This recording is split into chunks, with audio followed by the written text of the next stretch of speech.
কে বলেছেন? আল্লাহ জাল্লা জালালুহু আম্মা নাওয়ালুহু।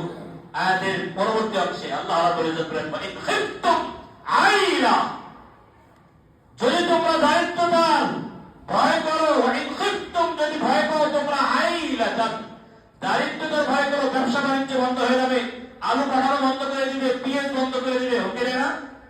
বলেন না, হুমকি দেয় না?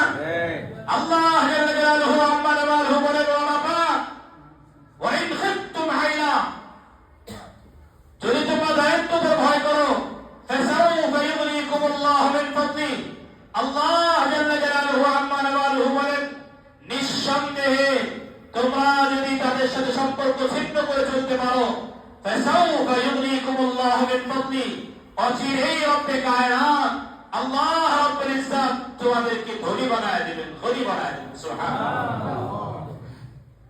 فسوف يغنيكم الله من فضله إن شاء إن الله عليم حكيم। আল্লাহ জাল্লা জালালুহু আম্মা নাওয়ালুহু আমাদেরকে কোরআন ও হাদিস থেকে যে আলোচনাগুলো হলো, আমলযোগ্য বিষয়গুলোর উপর আমাদের সকলকে আমল করার তৌফিক দান করেন। বন্ধু হিসেবে সর্বপ্রথম আল্লাহকে অগ্রাধিকার দেওয়ার তৌফিক দান করেন।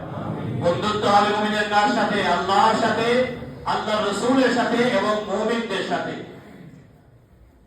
পারবো তো ইনশাআল্লাহ? আল্লাহ রাব্বুল ইজ্জত আমাদের সকলকে আল্লাহর কোরআন মুআফিক, দ্বীন মুআফিক জীবন যাপন করার তৌফিক দান করেন। আমিন। ওয়া আখিরু দাওয়ানা আলহামদুলিল্লাহ।